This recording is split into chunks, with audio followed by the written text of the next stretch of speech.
when you look at everything, okay, did the Oilers, in your opinion, get screwed in Game 4 at Rogers Place last night? Let me first off begin this sentence by saying, or at least this paragraph, by saying, I love Ryan Getzlaf. He might be my second favorite player in the NHL. Beast. Behind Wayne Simmons. Beast.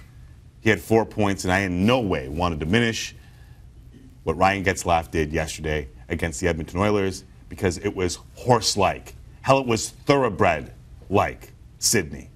But what I can't get past is how a day later I still have no idea, one, what goaltender interference truly is in the NHL, and two, why that goal stood. Why can't the NHL, if you have a mic on, as in the NFL, why can't you explain how you came to the conclusion that this was indeed a goal, instead leaving Oilers fans today still wondering what the hell went on? Do you know what I'm saying? If you put the mic on, tell us what the hell happened. Otherwise, just point to center or wave it off.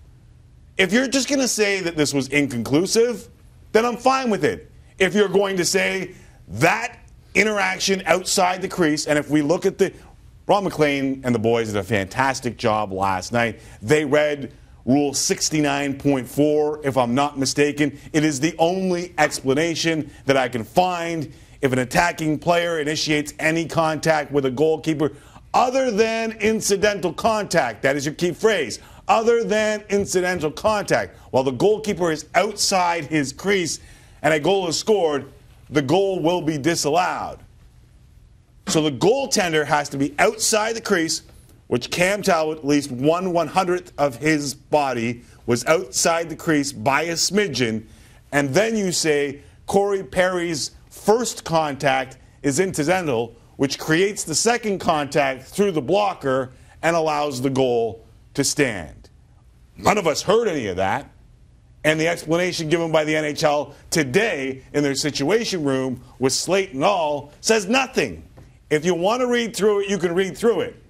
But all they say is after reviewing all available replays and consulting with NHL hockey operations staff, the referee confirmed no goaltender interference infractions occurred. Therefore, original goal stands. Good goal, Anaheim. Says nothing to any of Corey Perry's interference, touch, incidental contact. Incidental, zero. not incidental, no talk of incidental. No, it's literally no talk. 4 really smart guys who I love were on national television last night after that play, were on camera and had no idea what was going on. Ron literally had the rule book in front of him, in front of the nation, trying desperately to defend the call. And he really couldn't. He's a referee, Yes. right? Yes. Those 4 guys are all paid to watch as much hockey as they possibly can. And from my vision, none of them know what goaltender interference is anymore. Tim, how is that possible? I think big picture, I think you're overreacting. I don't think we've seen this go the other way at all this season. And I think you need to let this go. What's that? Okay, we have 2 examples of this going the other way. Let's go to March. Sabre Sharks of this year, Brent Burns and Robin Lehner. The initial call here, Timmy, again, look at the contact. It was called a goal on the ice. It was challenged. They called this goaltender interference. Slightly outside the crease. Oh. And that was We ruled. have the overhead on there? Yep. Oh, do we have an overhead? Boom. Oh, yeah. Overhead in the face. That was ruled a no goal. Again, March of this year, Robin Lehner, Brent Burns. Cut his face, maybe? Is that the difference? Is that incidental? Is it not incidental? I don't know. These are only secrets that the stonecutters from the NHL know about. Okay. They don't want to tell us. Okay, that's cut and dry. Yeah. I don't know what you're talking about. Oh, yeah, that. Nothing else happened untoward. Sorry, February. Colorado-Tampa. Okay. Tyler Johnson goal that was initially called good on the ice. Calvin Pickard, and don't get me wrong, I got nothing in favor of the Avs. They were awful this year. But watch, this was called a good goal on the ice. It was challenged. There's some contact there. Yep. This was ruled goaltender interference. Incidental, though, outside the paint? Oh, I'm not sure. Is it incidental outside the paint? It seems like it. Or maybe not, because they said no, it was goaltender interference. No goal. Both of the things we just showed you, ruled a goal initially, on review, no goal. There is precedent this season where that is disallowed last night at Rogers Place. there's slight differences between the 3 goals. I can say this. But There's differences between all of these calls, Tim. Here's the problem. Nobody knows. Fans of the Edmonton Oilers may have lost the series because of that call, and their fans still don't know what the call was. Correct. Is that not like a little bit of a head scratch? And further to it, this is what happens when you don't think things through.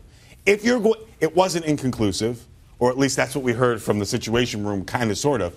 But if it was inconclusive, tell us that it's inconclusive and allow them to have the challenge remaining. So if that's inconclusive, video review does nothing for the team that challenges. They still lose their timeout. It is ridiculous. They still lose their ability to challenge the offside later. Taking your challenge away, and this is the offside where you could have challenged if you had that challenge last night. And this is the offside that's stupid anyway, because the blue line should extend to the roof. But here we're nitpicking. Either don't have review or do it properly.